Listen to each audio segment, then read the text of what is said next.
our second former Steeler who could be our quarterback. Drew, is there any upside to having Russ? No. You're taking him over all, or Joe Flacco. Flacco. You want Flacco? Okay.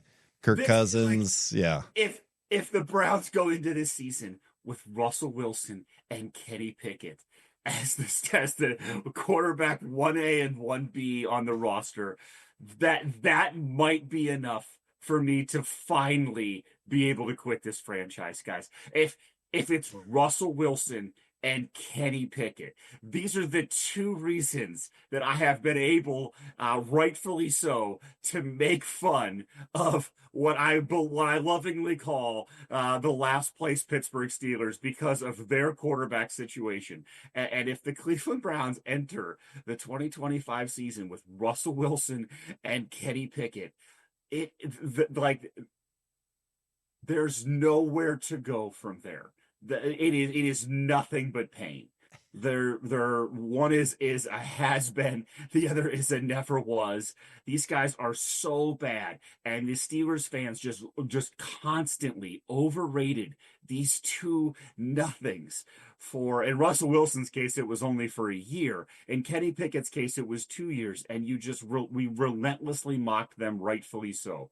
If the Browns go into the season with those two players, I cannot fathom my own mental state. Like, this cannot happen. This would be a travesty of monumental proportions. I'm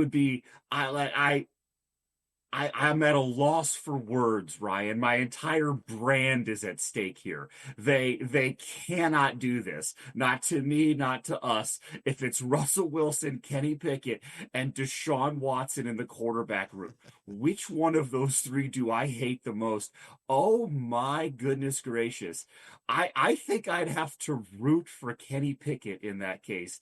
And like, I couldn't have imagined a scenario where those words would ever come out of my mouth. This cannot happen for so many reasons. If they go out and sign Russell Wilson, I will be begging for them to draft a quarterback at 2, so I don't just burn this thing to the ground. This is one of the worst possible hypotheticals that I've ever had to think about. And the fact that it's not only possible, but I might even say probable at this point. He's coming in for a visit. This isn't you like concocting a reason to watch me squirm in this seat, right? Like, this is happening. He's visiting the Browns, and they have a very open quarterback spot. I don't know what else to say here, Ryan, right? I hate this so much. Just perfectly on brand of positivity and Browns fandom. Some great words for our upcoming quarterbacks. Eric, let's go to you here. Usually it is the other way, though. I think there was rumors of, what would happen if Nick Chubb went to the Steelers and then had a great season? How painful would that be? We saw Joe Hayden go to the Steelers. That was somewhat painful, but that was also the downside of his career. He came back to the Browns, and he's been contributing to the team and is back in our good graces. I don't know, Eric, if you're our football encyclopedia, if anyone comes to mind of Steelers to Browns in past history, it doesn't seem like that happens. And then is there anything positive with Russ coming to Cleveland? I think wasn't there a defensive end, Nick Eason, who came from the Steelers, like, I want to say mid-2000s, 2005. 2006. He was okay. That's about the best I could think of. So probably not. Gosh, I'm trying my best to be positive about a positive for him. I can't imagine. Let's just say they take Cameron Shador. I can't imagine Russ Wilson being a good teacher role model for the incoming rookie quarterbacks. I mean, the Steelers, that's their brand of football, is winning 14-10. And Russell Wilson, that's what he did. If you ask him to put up 20-something points, which, the Browns defense is up and down, and our offense is also up and down, mostly down. He's not the guy to give you those points.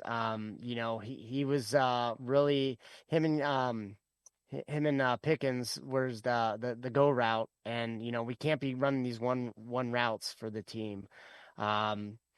I don't know. It's really difficult. You hear the stories of Denver and like having his own office and just not being a part of the team. Another not good locker room guy. So I don't think Deshaun was a good locker room guy. We've already gone over Kenny Pickett. We don't need three on the team. So yeah, Kirk Cousins. If Atlanta can release him, it seems like they're playing hardball. He's not my favorite, but he's decent, I guess, and he seems like a nice guy, which is basically the bare minimum. That's where we're at now. And Joe Flacco, I mean, again, nice guy. I don't know why we wouldn't sign him. I would take either of those in a heartbeat over Russell Wilson, but I mean, the only thing I guess I could say positive, he's a veteran and he's won games, so maybe he could win games for us. He can. I had some reasoning of, can we like bankrupt the Steelers from quarterbacks and like take Russ, Rodgers goes to the Giants, and then Steelers are forced to pick a quarterback that's a crapshoot in the draft, would be my reasoning. But certainly wouldn't want them to luck into Cousins if that's a possibility. But yeah.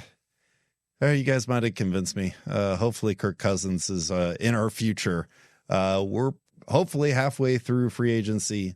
Hopefully more news to come. Kirk Cousins, I think Monday is a big day because he has a $10 million bonus that's coming his way.